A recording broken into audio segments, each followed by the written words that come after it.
PA Muhammad റിയാസിനെതിരെ BJP നടത്തുന്ന വ്യക്തിയാധിക്ഷേപത്തിൽ പ്രസ്താവനയുമായി CPIM Kozhikode ജില്ലാ committee.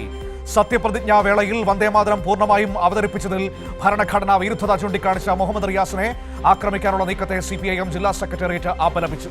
അതേസമയം കോലമല്ല, സ്വശരീരം തന്നെ കത്തിച്ചാലും മതനിരപേക്ഷ നിലപാടിൽ നിന്ന് പിറകോട്ടു പോകില്ലെന്ന് മുഹമ്മദ് റിയാസ് മറുപടി പറഞ്ഞു. PA മുഹമ്മദ് റിയാസിനെതിരെ വ്യക്തി അധിക്ഷേപവുമായി BJP നേതാക്കൾ രംഗത്തെത്തിയ സാഹചര്യത്തിലായിരുന്നു CPMന്റെ പ്രസ്താവന. മുഹമ്മദ് റിയാസിനെ രണ്ടാം മുഹമ്മദ് അലി ജിന്ന എന്നാണ് കോഴിക്കോട് നടന്ന പ്രതിഷേധ പ്രകടനത്തിൽ BJP നേതാക്കൾ വിശേഷിപ്പിച്ചിരിക്കുന്നത്.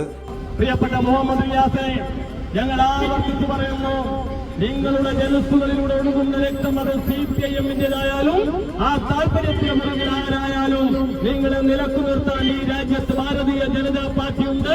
രാജ്യത്തിന്റെ ആത്മാഭിമാനത്തിന് നേരെ ഒരു ചെറുവിരലിറക്കിയാൽ അത് മുഹമ്മദ് റിയാസ് അല്ല, ആരായാലും അതിനെ നേരിടാനുള്ള കരുത്ത് ഈ രാജ്യത്ത് നരേന്ദ്രമോദി സർക്കാരിനും ഈ രാജ്യത്ത് ഭാരതീയ ജനതാ പാർട്ടിക്കുമുണ്ട്. VD സതീശൻ മന്ത്രിസഭയുടെ സത്യപ്രതിജ്ഞ ചടങ്ങിൽ വന്ദേമാതരം പൂർണ്ണമായും അവതരിപ്പിച്ചതിലെ ഭരണഘടനാ വിരുദ്ധതയാണ് PA മുഹമ്മദ് റിയാസ് ചൂണ്ടിക്കാണിച്ചത്. ഇതിന്റെ പേരിൽ PA മുഹമ്മദ് റിയാസിനെ ഒറ്റതിരിഞ്ഞ് ആക്രമിക്കാനും വ്യക്തി അധിക്ഷേപം നടത്താനുമുള്ള നീക്കത്തെയാണ് CPM ജില്ലാ സെക്രട്ടേറിയറ്റ് അപലപിച്ചിരിക്കുന്നത്. മതേതരത്തിന് പോറലേൽപ്പിക്കുന്ന ഏതൊരു നീക്കത്തെയും കേരളം ചെറുക്കും.